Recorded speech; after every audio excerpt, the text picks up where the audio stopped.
All right, query time. So in the previous video, we ended on talking about queries. A query is nothing more than an instruction, right? In English, a query is defined as a question. And in SQL, queries are the way that we are going to put together our questions to which we want an answer from the database. A query is also known as an SQL statement. Those are just synonyms. Query is equal to SQL statement is equal to a query. Just different ways of saying the same thing. So if we look here, there is a very basic query. Select star from users. And if we were to break this down, what it's basically saying is, select us all of the information. So the star here is what we call a wildcard. We don't know what we want to get back, but just get us everything back. So select us everything from, so we're going to say where we want it from. And we know somewhere in our database, we are storing users, right?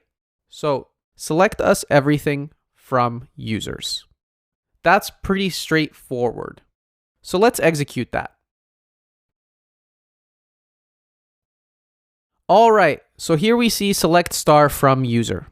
Over here, let's just copy paste all of this information. Just put it in your DB fiddle. Let's not worry about that just yet. And if we execute our command, select star from user, what we're going to get is a bunch of information because a bunch of user information was inputted. We can see they have an ID, they have a name, a last name, date of birth, sex, and a role. Awesome. So we can see here that select star from user is actually selecting us all of the information that we have around that user. And if we filtered and we just said name, what we would see happen is we would only get the name back. Amazing. So let's hop back into the slides and check out what a breakdown of a query looks like. So here, we've expanded the query a bit because we want to break down something a little more complicated. So let's say we did select name, so select the user's name from our data source, users in the database, where role is equal to manager. So this is new, right? Where role is equal to manager. This is what we call a condition. So where is our keyword. And we're saying where the role of the user is equal to manager, return us the name.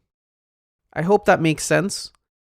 We're filtering data at this point. We're saying where the role is equal to manager of the user, give us back their name.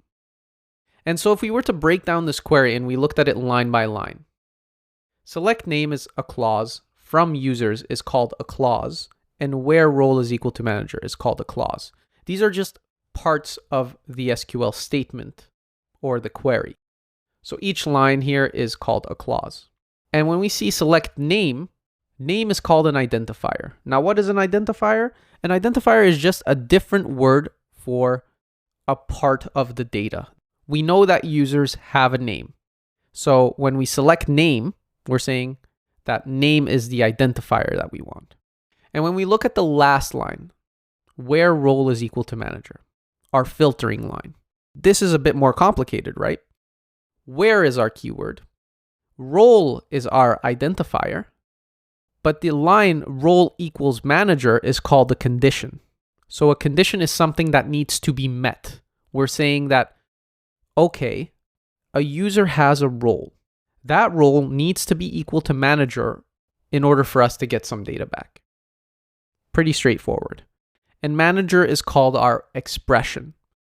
We are expecting that some of the roles may be equal to manager, but some may not be. So that's why we call it an expression, because we are making an assumption here that some of the roles are equal to manager. We want to filter based on our assumption. Awesome. So let's fire that real quick. All right, so we have our query here ready to go. So let's run it. And as you can see, we are getting back George, Janine, and Jason. So let's verify that that's actually what we want. So let's get back all of the information. All right, so we see here George, Janine, and Jason, and we see that the role is equal to manager. That makes sense. But who else did we have here again? So let's go look at that. This is a way to put a line in comment. You don't want to execute that line. It's a quick way of turning lines on and off. So let's run that. So here we can see, okay, George is a manager, and then we had Macy and Bill who are employees. Okay, that makes sense. So let's turn that line back on. If we run it and we said, okay, now filter us the employees. So we see Macy and Bill come up. All right, awesome. So now it's all starting to come together, right? We know how to build a very, very simple query. And I would push you to copy paste what's in here, put it in your DB fiddle, and try to write some simple queries where you filter and you select certain fields, and that way you can play around with it. So we've done our breakdown, and now we know all of the different parts that go into a query. And that's super powerful, right? Because now we've just said, select name from users where role is equal to manager. We asked a question and we got an answer back. This is what we call a declarative language. SQL is a declarative language. Now, what does that actually mean? Well, let's dive a bit deeper into that.